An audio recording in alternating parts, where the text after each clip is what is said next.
C is for Consent by Eleanor Morrison. Illustrations by Faye, Orlove. It's time for a party with family and friends. Grandma wants a hug, but Finn isn't in the mood. That's okay, says Dad. You don't have to give hugs if you don't want to. Grandpa leans down to kiss Finn. Mom says, please ask for consent first. Grandpa asks, may I kiss you on the cheek? Finn replies, yes, you may. Auntie and Uncle want Finn to sit with them. Come sit on my lap. No, you have to sit on my lap. Finn says, no thank you. My parents say I don't have to sit on anyone's lap if I don't feel like it. Mom's friend gives Finn a present. Does that mean he has to hug or kiss that person? Only if he wants to. Maybe Finn could high-five or fist bump instead. Or maybe he doesn't want to be touched at all. It's his choice what happens to his body. Finn is happy to see his best friend Rue. He asks, may I hold your hand? It is okay for you to say no. Rue replies, yes, you may hold my hand. Thank you for asking first. Consent can be a tricky topic to discuss, especially with kids with cognitive disabilities. So we want to make sure that our kids really understand what consent means when we read them this book or when we talk about it with them. One of the things that you can start the conversation with is, what does consent mean? Consent means giving permission, making sure that you know that something's okay to happen. Some other questions that are provided in the back of this book are, what are examples of consent in the story?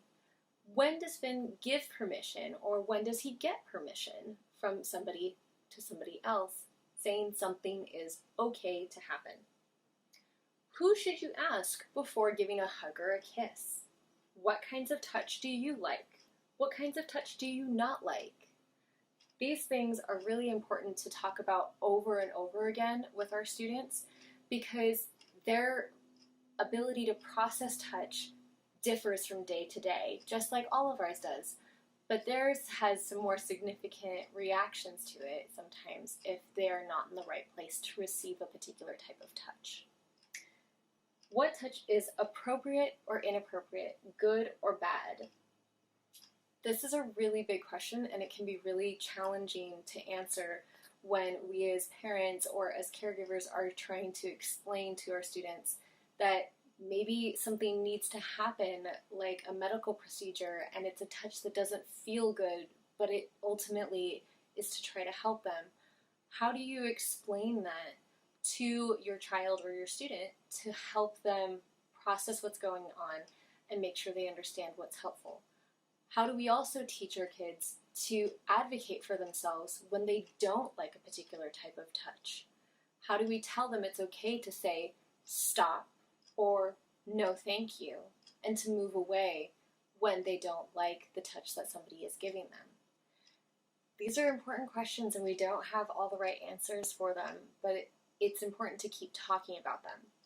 Some things that might help you think about it as you have these conversations with your child or student might be questions like, who should ask for consent before giving physical affection to our kid or student? Is it going to be just family, family and friends?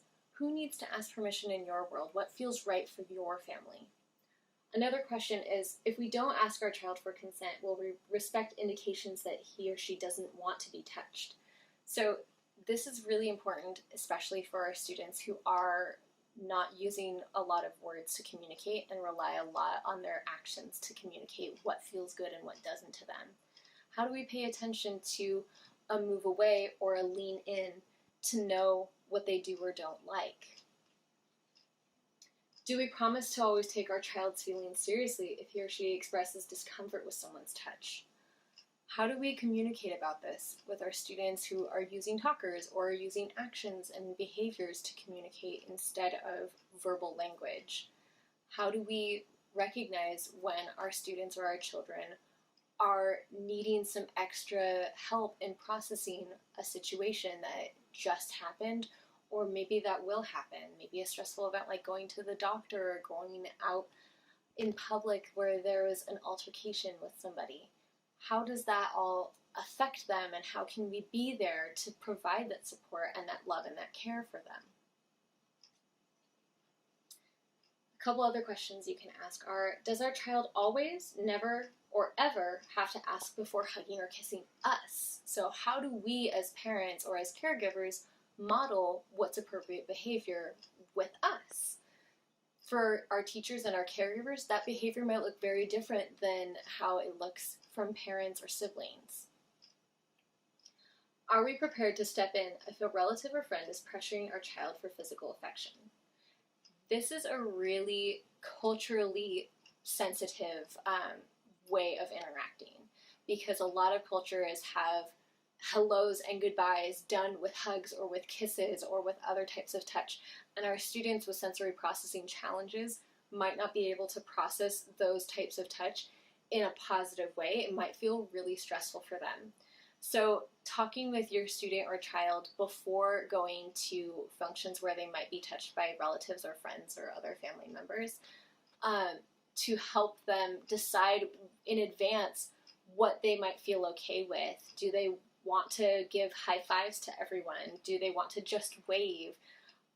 Some of our students have said that they really love being tickled, and some of our students have said that feels awful. So finding out what types of touch your child or student enjoys and what they're okay with, and talk to them about how they can get those touch needs met in a really positive and loving way, so that we build that sense of community and respect and trust, so that our kids have the best chance at being a self-advocate as they grow to be adults.